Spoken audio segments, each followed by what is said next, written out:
बिस्मिल्लाहिर्रहमानिर्रहीम। अस्सलाम वालेकुम डियर स्टूडेंट्स। कल जैसे कि हमने इलेक्ट्रोमैग्नेटिक रेडिएशंस के टाइप्स के हवाले से और उनकी वेवलेंथ के हवाले से डिस्कस किया था, इसके साथ साथ प्रिंसिपल ऑफ स्पेक्ट्रोस्कोपी और इसके स्पेक्ट्रोस्कोपी की डायग्राम, स्पेक्ट्रोफोटोमीटर की डायग्राम के बारे में हमने देखा।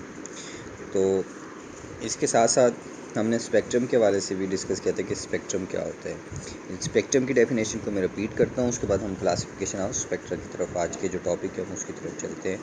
The distribution among various wavelength of the radiant energy emitted और absorbed by an object is called spectrum.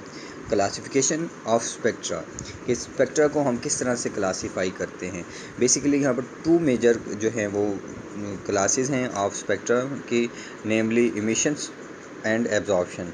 Emission spectrum जैसे कि इसके नाम से ज़ाहिर हो रहा है, इमिशन स्पेक्ट्रम के अंदर जो रेडिएशन है वो इमिट होती है, यानी कि रिलीज़ होंगी, तो उसको हम क्या कहते होते हैं, इमिशन स्पेक्ट्रम कहते हैं। Emission spectrum when the light emitted by a substance is passed through a prism and examined directly with a spectroscopy, the spectrum obtained is known as emission spectrum. Emission spectrum is further classified depending upon its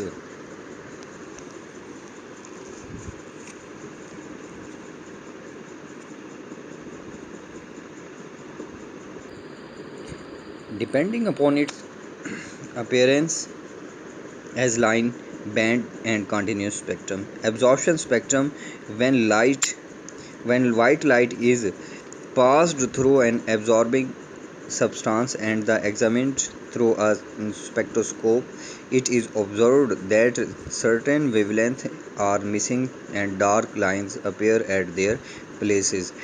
The spectrum thus obtained is called absorption spectrum. The dark lines are bands depends upon the nature of the absorbing material, के absorbing material की nature क्या है, इस पर depend कर रहा होता है कि किसी जो लाइट इमिट हो जाएगी उसको इमिशन स्पेक्ट्रम, और जो लाइट एब्जॉर्ब हो जाएगी और जो लाइट का जो पोर्शन जो एब्जॉर्ब होगा तो उसकी वजह से डार्कनेस प्रोड्यूस होगी स्पेक्ट्रम पे, तो इसको हम कहते होते हैं एब्जॉर्प्शन स्पेक्ट्रम।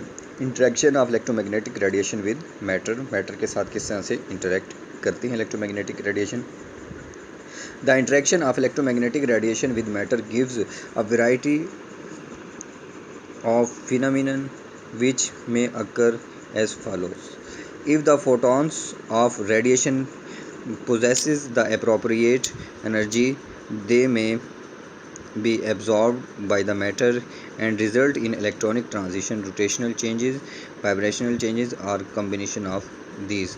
अब होता क्या है इसके अंदर कि आपके पास कोई भी इलेक्ट्रोमैग्नेटिक रेडिएशन है, जब किसी भी कंपाउंड जो हमारा जो सैंपल है मैटर है उस पर फॉल करती है, तो उसके नतीजे में उस कंपाउंड में जो है वो चेंज आती है, तो वो चेंज एब्जॉर्बेंस के नतीजे में आती है, तो वो इलेक्ट्रॉनिक चेंज हो सकती है, मतलब ग्राउंड स्टेट से एक्साइटेड स्टेट में इलेक्ट्रॉन्स की चेंज हो सकती है, और रोटेशनल चेंज हो सकती है, रोटेशन का प्रोसेस हो सकता है, वाइब्रेशनल चेंजेस अक्कर हो जाती हैं, टू एंड फ्रो मोशन होती है, और कम्बिनेशन ऑफ ये तीनों ही जो है ये इसमें जो चेंजेस होती हैं इकट्ठी भी हो सकती हैं लाइट एब्जॉर्ब होने के नतीजे में।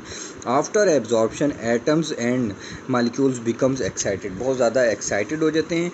दे lose energy quickly either in the form of heat और बाय इमिटिंग इलेक्ट्रोमैग्नेटिक रेडिएशन। ये क्या हो सकता है कि इसके नतीजे में quickly either in the form of heat, ये हीट की शक्ल में एनर्जी को री इमिट कर सकते हैं, या फिर इलेक्ट्रोमैग्नेटिक रेडिएशन जो है री इमिट होती है दोबारा।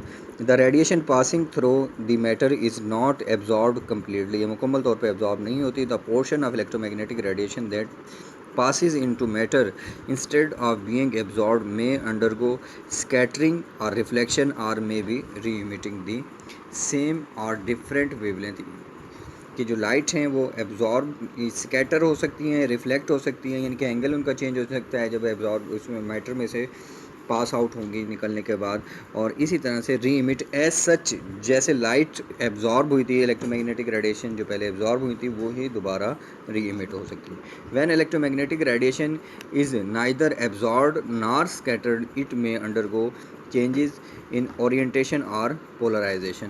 अब ये ओरिएंटेशन या पोलराइजेशन से क्या मुराद है? ओरिएंटेशन या पोलराइजेशन से मुराद हम ये लेंगे कि जब स्टीरियो केमिस्ट्री में हम कहते हैं कि देखते हैं कि कंपाउंड जो एटम्स और ग्रुप ऑफ एटम, जैसे कि ग्लूकोज का स्ट्रक्चर है, तो उसमें कि कुछ ग्लूकोज के स्ट्रक्चर के अंदर अगर राइट से लेफ़्ट पोजीशन पे हाइड्रोक्सिल ग्रुप चला जाए तो इनकी केमिस्ट्री चेंज हो जाती है कंपाउंड की, ग्लूकोज फ्रुक्टोज। इसी भी यहाँ पे होता है कि हाइड्रोक्सिल ग्रुप मालिकुलर फार्मूला दोनों का सेम है, ग्लूकोज का भी सेम है, फ्रुक्टोज का भी सेम है, C6H12O6, लेकिन इनकी पोजीशन जैसे चेंज होती है तो इनकी केमिस्ट्री भी चेंज हो जाती है। तो पोलराइजेशन का प्रोसेस भी इसमें अक्कर हो जाता है।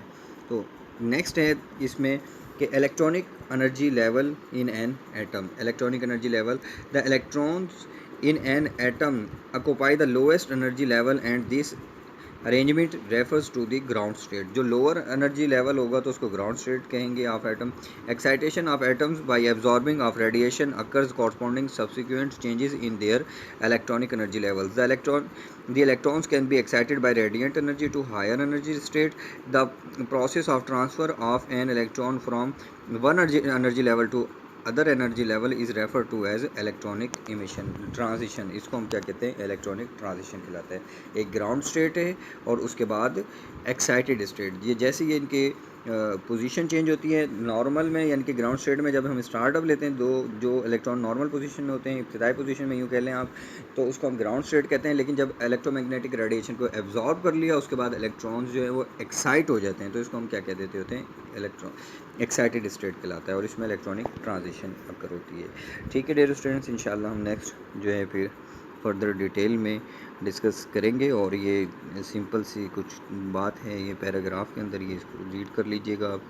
फर्दर हम इंशाल्लाह नेक्स्ट लेक्चर में जो है वो डिस्कस करेंगे। Thank you very much. अल्लाह हाफिज़।